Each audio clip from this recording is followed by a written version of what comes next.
Hello, and thank you for joining us today. My name is Ashley Torr, and I am the project lead for culminating the top DEI insights from our founder and CEO, Pamela McIlvaine. On today's episode, Pam will be expanding on how companies can effectively recruit diverse talent. So without further ado, let's dive right in. Pam, thank you for being here. Would you like to please introduce yourself? Well, thank you, Ashley. I appreciate the opportunity to be here with you on another segment.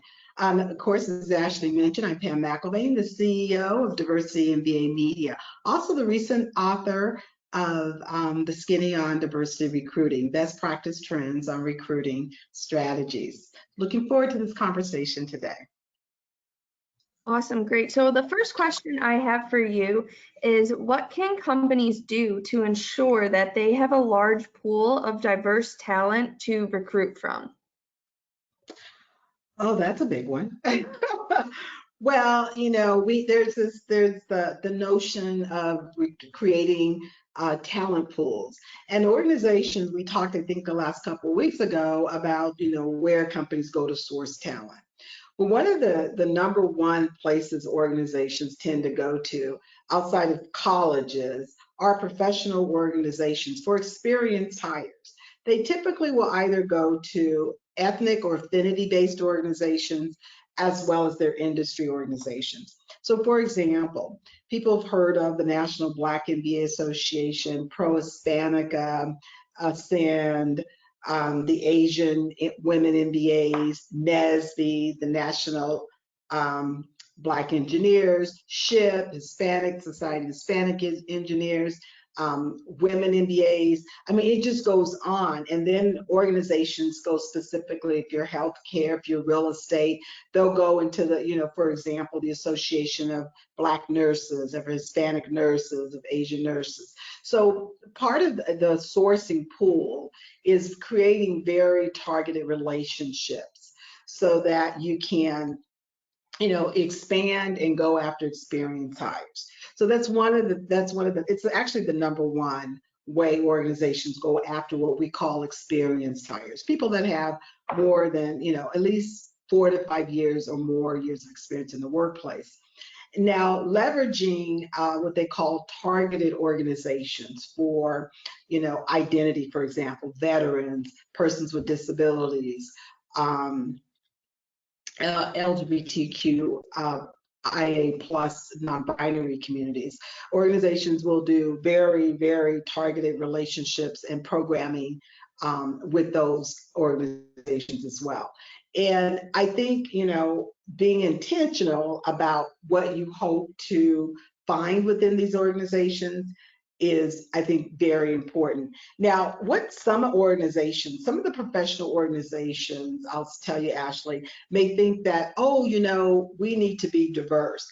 Not really. If you're a Black organization that has Black talent, you're a Hispanic organization that Latina talent, if you're an Asian organization that attracts Asian talent, if you're a white organization that attracts, white women and men, that's what companies want. They don't want you to mix it up. They want to go to you for that very specific ethnic targeting. That if you're disabilities, person with disabilities, which is a broad group of population and transcends through all ethnicities as veterans do, as the LGBTQIA plus non-binary community does. The thing is, organizations want to go to partnerships that are going to produce the talent, so that when they're looking to have those relationships and expand what they want to bring into their diverse candidate pools, they are going to spend their efforts and spend their time and get exactly who they want. They're not looking for you to give them a slate of diversity. They want you to provide them with a qualified talent within that group. And I hope that makes sense to folks. Real clear on what companies are looking for. That definitely made more sense to me after that explanation. My next question for you, I know in the past we've talked about the tools to use. So why is it important that companies reevaluate the way that they leverage their tools for recruiting? Yeah, when you think about, how companies invest, in people, and they invest in tech resources, and they want to leverage their relationships with professional organizations, yet they tend to fail to put systems in place and metrics in place to ensure that they're receiving their expected outcomes. So the trend is to source people of color, specifically from professionals, organizations, and as I stated before, industry-specific targeted organizations, to secure, experienced and graduate level talent. Now, the challenge is some organizations, they don't do a very good job of tracking the outreach. They don't do a very good job of tracking, the total candidates in their pool. Instead, they move into being more supportive around just leveraging what they already have in their system.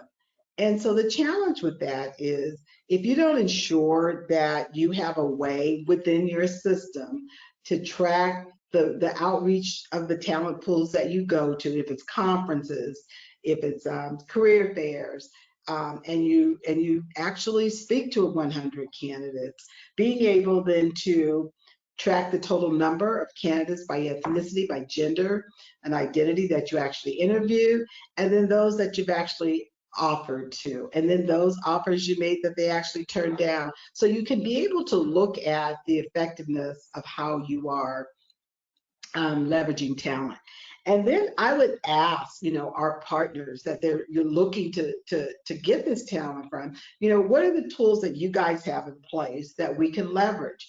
And typically the live scenarios when you're at conferences are booths, the one-on-one face-to-face interactions. But then on the online, now that we have all these technologies with Zoom interviewing, AI systems to interview, we did a diversity recruiting boot camp talking about the many technology tools.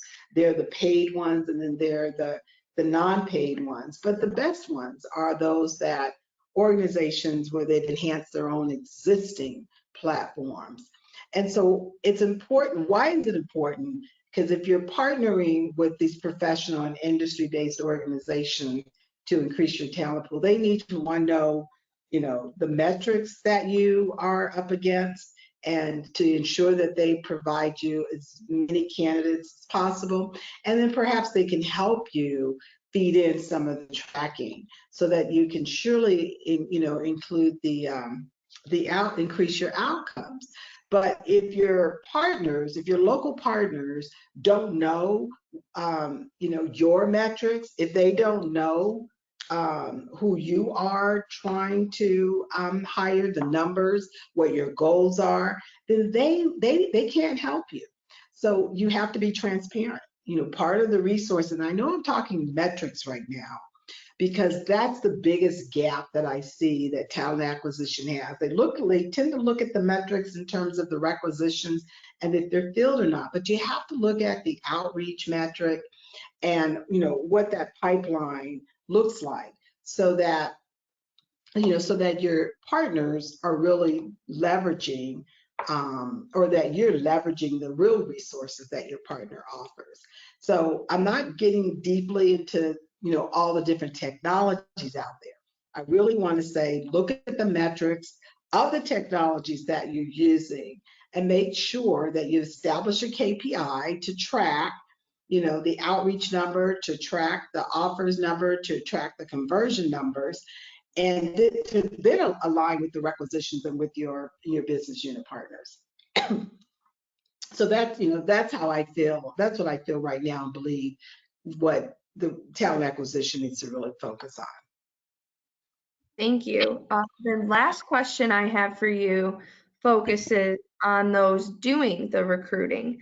And I'd like to ask you, what do you mean when you say that it is a best practice to have dedicated recruiters to manage targeted sourcing?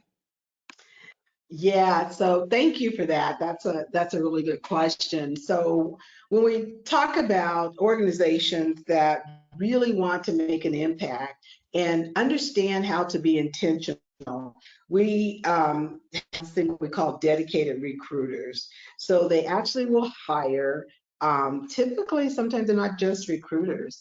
They can be consultants. They can be professionals that are of identity of the targeted groups. The targeted groups can be diverse populations of it by ethnicity, people of color, women, and then you have veteran target recruiting, LGBTQIA plus non-binary target recruiting, disabilities. So what does that work look like? Well, these individuals, one, have a very specific information and experiential connections to these platforms. And oftentimes they are themselves. They're either a person of color for diverse recruiting, they're either a woman, they're either a veteran, a person with a disability, or they're from the LGBT community. So and knowing that you're targeted recruiting, these people need to understand, they have to know what the idiosyncrasies are, not just partnering with organizations, but how to create an internal strategy that the organization can leverage. So that's why dedicated recruiters, they tend to spend an average of 50% of their time on the talent acquisition side of it. And then the other part of the time is spent on the strategic integration of these groups and actually internal connections, how employees can work to self-identify, to fully disclose their identity, to be able to, leverage the uniqueness of what these different targeted groups bring into the organization, so that no one group feels, challenged or they feel bad, but for the most part, they're able to help organizations identify and leverage. So when you have, some organizations will put, I'll be honest with you, they will put a title of having a dedicated recruiter, and the dedicated recruiter will spend 15% of their time on, if they say they're focused for veterans, on veterans. And so for me, that makes no sense. If you're going to have a dedicated recruiter, they need to really, the best in class companies spend 100%, 80 to 100% of their time, because they're looking at the strategy. They're assessing the best partnerships to have. They're looking at a national, in some cases, a global platform where they can, you can have multiple strategic pillars that are integrating to achieve what you have. And it's not just about having events and going and establishing external partnerships, but it's how you bring the entire organization together around these different dimensions of diversity. And that's truly what dedicated recruiters are supposed to do. They're supposed to help educate and increase the knowledge base, to expand the scope of what companies need to be able to do to enhance the recruiting. Because at the end of the day, recruiting should be the responsibility of everyone. And so, and not just the responsibility of the hiring manager. The hiring manager has a lot of times have the accountability of putting forth a diverse slate. Well, they should be able to have some input and insight on who's part of that slate. And then the dedicated recruiter should be able to help, leverage the needs of that particular hiring manager or that particular team. And that is what they do. But I think it needs to be responsibility for everyone. And some of our best in class companies make it the responsibility of their employee resource groups to help the dedicated recruiters actually be able to identify the many, many different unique ways they can create awareness. So I hope that helped explain to all you guys a little bit of insight on what we like to see when we're talking about diverse professional recruiting. Thank you, Pam. Thank you so much for taking the time to expand and explain these recruiting insights. As always, they are super helpful. I hope you and everyone listening has a great week. See you next time. And thank you so much, Ashley. I look forward to sharing our next insight. And remember that you can download the insight from this podcast, as well as go to PamMcElvain.com for the book, The Skinny on Diversity Recruiting.